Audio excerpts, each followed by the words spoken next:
उनकी strategic strike capability missiles की and actualise या ऑप्टिमाइज करना जो उनकी एयरफोर्स का पोटेंशियल है, पर्टिकुलरली राफेल और सू-30 का, इसको ऑप्टिमाइज करने में उनको बहुत मुआविन साबित होगी। और ये पाकिस्तान के लिए एक बड़ी वरीसम डेवलपमेंट है, क्योंकि जब एक कैपेबिलिटी आ जाती है तो हमेशा प्लानिंग कैपेबिलिटी के अगेंस्ट होती है, इंटेंशन के अगेंस्ट नहीं होती। तो दोस्तों, आज हम आपके लिए पाकिस्तानी मीडिया की एक और वीडियो लेकर आए हैं। इस वीडियो के अंदर आप देखेंगे कि पाकिस्तानी मीडिया वाले लोगों को और पाकिस्तान की गवर्नमेंट को और पाकिस्तान के लोगों को अब इंडिया और जो अमेरिका के बीच एक संधि हुई है, जिसके तहत इंडिया और अमेरिका एक दूसरे के साथ अपने जो खुफिया जानकारी है वो साझा करेंगे।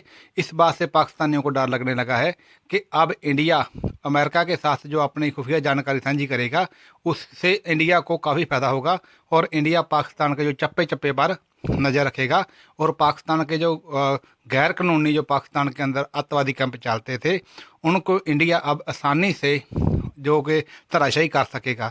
तो पाकिस्तानियों को इस चीज़ का काफ़ी खौफ होने लगा है। तो आप इस वीडियो को देखिए। उससे पहले हमारी आपसे रिक्वेस्ट था कि आप हमारे चैनल को सब्सक्राइब जरूर कर दीजिए। अब जिस किस्म की आप देख रहे हैं, अब ये बेका का एग्रीमेंट, ये जो डिफेंस का इतना क्लोज रिलेशनशिप अमेरिका और चीन के खौफ की वजह से डेवलप हो रहा है, चीन के खिलाफ तो यूज होगा नहीं होगा, आपकी मिलिट्री और जीएचक्यू की क्या थिंकिंग होनी चाहिए इस मौके पे, जब इतनी सोफिस्टिकेटेड टेक्नोलॉजी शेयरिंग का चांस बढ़ता चला जा रहा है, तो पाकिस्तान की क्या ऑप्शंस?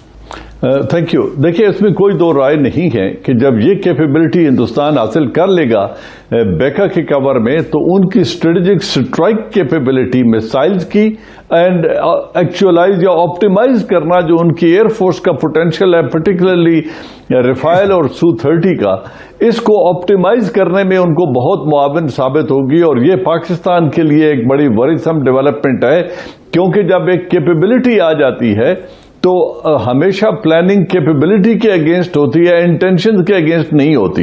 इंटेंशन ओवरनाइट चेंज हो सकती हैं। तो उनकी जो कैपेबिलिटी है वो सिर्फ चाइना स्पेसिफिक नहीं रहेगी, ओवरऑल अगर उनकी आर्म्ड फोर्सेस में और particularly missile force and air force में स्ट्राइक कैपेबिलिटी बढ़ती है, तो ये पाकिस्तान के लिए लम्हा फिक्रिया है। और पाकिस्तान इसको न सिर्फ देखेगा, इसको एनालाइज करेगा और इसके काउंटर के तौर पे उसको जहां कहीं से कोई टेक्नोलॉजी मिल सकती है, यकीनन वो चाइना की तरफ देखते हुए वो इसका हल ढूंढेंगे।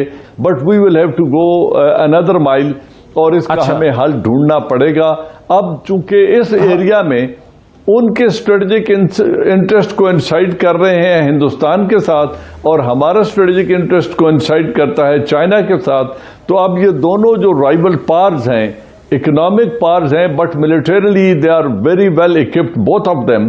तो और हम भी न्यूक्लियर पावर है, इंडिया भी एक न्यूक्लियर पावर है, तो इसको बैलेंस करते हुए हमें भी अपनी कैपेबिलिटी को यकीनन एनहांस करना पड़ेगा।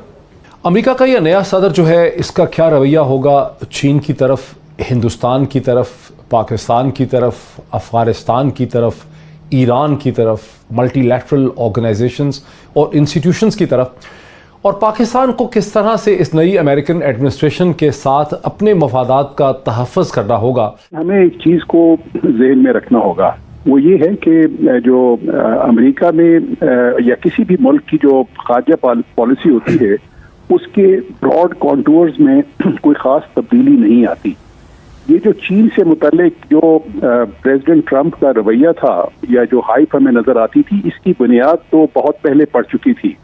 आपको याद होगा कि प्रेसिडेंट ओबामा जब वो सदर बने तो उन्होंने एशिया पैसिफिक स्ट्रेटेजी इवॉल्व की, जिसके तहत उन्होंने बिल्कुल सही चीन के साथ उन्होंने किया अपना, वो चीन को एक दिखाया गया कि चीन इज द नेक्स्ट कंपटीशन। लेकिन अब पिछले 4 साल में प्रेसिडेंट ट्रंप के दरमियान में जो कंपटीशन वाली जो फजा थी जो चाइना के साथ थी, वो ट्रांसलेट हो गई into some kind of a rivalry. तो उसके बाहर सूरत जो पाकिस्तान के ऊपर और खित्ते में उसके असरात बहुत नुमायां हैं।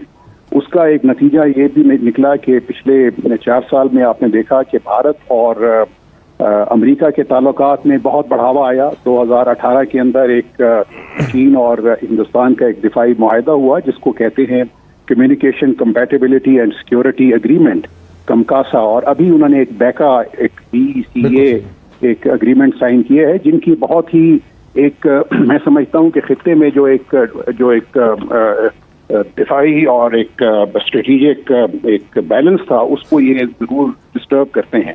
हिंदुस्तान के पॉइंट ऑफ व्यू से दो अहम डेवलपमेंट्स हैं, एक ये जो आपने की है और दूसरी जो इस वक्त चाइना के साथ उनके ताल्लुकात हैं और जिस तरीके से अमेरिका के स्ट्रेटेजिक इंटरेस्ट में चाइना इस रीजन में फिट बैठता है, जो कैमकासा और बेका के ट्रीटमेंट को अगर एक्चुअलाइज करना है और ये बेचना है ये नुस्खा हिंदुस्तान को, तो हिंदुस्तान उसकी कीमत उनसे पूरी लेगा। और वो कैसे? इस वक्त हिंदुस्तान को खतरा है टू फ्रंट वार का, जो वो बेचेंगे चाइना को, जो अमेरिका को। अब चाइना के साथ उनके ताल्लुकात अभी भी ठीक नहीं है, तो फिर हमारे लिए ये खतरा और बढ़ जाता है। दूसरा, वो चाइना के अगर बढ़ती हुई इकोनॉमिक इन्फ्लुएंस को अमेरिका रोकने में सीरियस है, ये इंडियन कहेंगे उनको कि अगर आप सीरियस हैं तो फिर इसको यूरेशिया तक और सेंट्रल एशिया तक की एक्सेस को रोकने का एक ही तरीका है कि अफगानिस्तान डिस्टेबलाइज रहे। लेकिन मुझे डर है कि इसमें तोसी के इम्कानात हैं जो बाइडेन के आने से, और यहाँ पे जो रॉ CIA और NDS मैं स्टेटस को पार के तौर पे शामिल कर रहा हूं। जिस तरह अभी रुस्तम शाह साहब ने कहा कि अशरफ गनी चाहेगा, ये स्टेटस को की पैदावार हैं और बेनिफिशियरी हैं स्टेटस को के, तो ये चाहेंगे कि बढ़ती हुई वायलेंस को बहाना बनाकर अमेरिका को मजीद रुकने के लिए कहें। दूसरी तरफ हिंदुस्तान के एनालिस्ट जो हैं, जो हम उठाएंगे बात, वो ये खदशे का इजहार करते हैं कि जहां कमाला हारिस और बाइडेन एडमिनिस्ट्रेशन जो है वो हिंदुस्तान के लिए बड़ी सॉफ्ट होगी, सिविलाइजेशनल डेमोक्रेसी या सब कुछ, वहीं वो नरेंद्र मोदी और हिंदुत्व के ऊपर इतनी काइंड नहीं होगी। और नरेंद्र मोदी के और बाइडेन के ताल्लुकात में वो वाली गर्मजोशी नहीं रह सकेगी जो डोनाल्ड ट्रंप के साथ उनकी थी, क्योंकि डोनाल्ड ट्रंप उनकी तमाम जो एंटी ह्यूमन राइट किस्म की एक्टिविटीज थी उन्हें इग्नोर करते थे और खामोश रहते थे। इसकी सिग्निफिकेंस कितनी है? पाकिस्तान कितना खेल सकता है? कितना बड़ा कम्युनिकेशन चैलेंज है पाकिस्तान के लिए? हिंदुस्तान के बहुत से एनालिस्ट जो हैं वो इस खदशे का इजहार करते हैं कि जो बाइडेन और कमाला हारिस की एडमिनिस्ट्रेशन हिंदुस्तान के लिए तो बड़ी वार्म होगी, लिबरल डेमोक्रेसी, गांधीयन रोमांस, वो सब चीज़ें जो हैं, रोमांस जो है वो सब वापस आ जाएगा और हिंदुस्तान की तरफ एक बड़ी पॉजिटिव फीलिंग्स होंगी। लेकिन वो पॉजिटिव फीलिंग्स जो है वो हिंदुत्व की तरफ, नरेंद्र मोदी की तरफ, बीजेपी की तरफ, RSS की तरफ ट्रांसलेट नहीं हो सकेंगी। वहाँ पर बड़ा तनाव होगा।